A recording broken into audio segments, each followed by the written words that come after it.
bismillaahi raxmaan raxiim anigoo la kifaahan daahira joogta magaalada Hargeysa gubadhayadoo yar gabadha ayay gubtay anigoo yar marka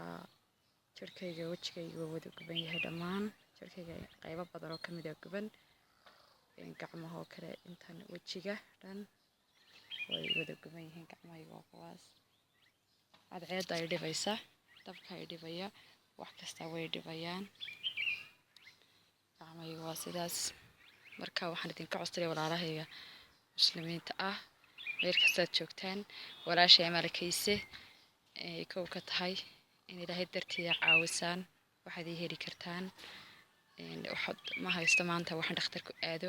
ma haysto maanta waxaan meel ku tago marka waxaan leeyahay walaalahayga islaamka inay caawisaan ilaahay dartiisa caawisaan jirkayga waxyaabo badan baa iga soo gaaray dabkaas waxyaabo badan naftayda ku dabari lahaa baan qabsan karin cadceed baanan mari karin wax kulul baanan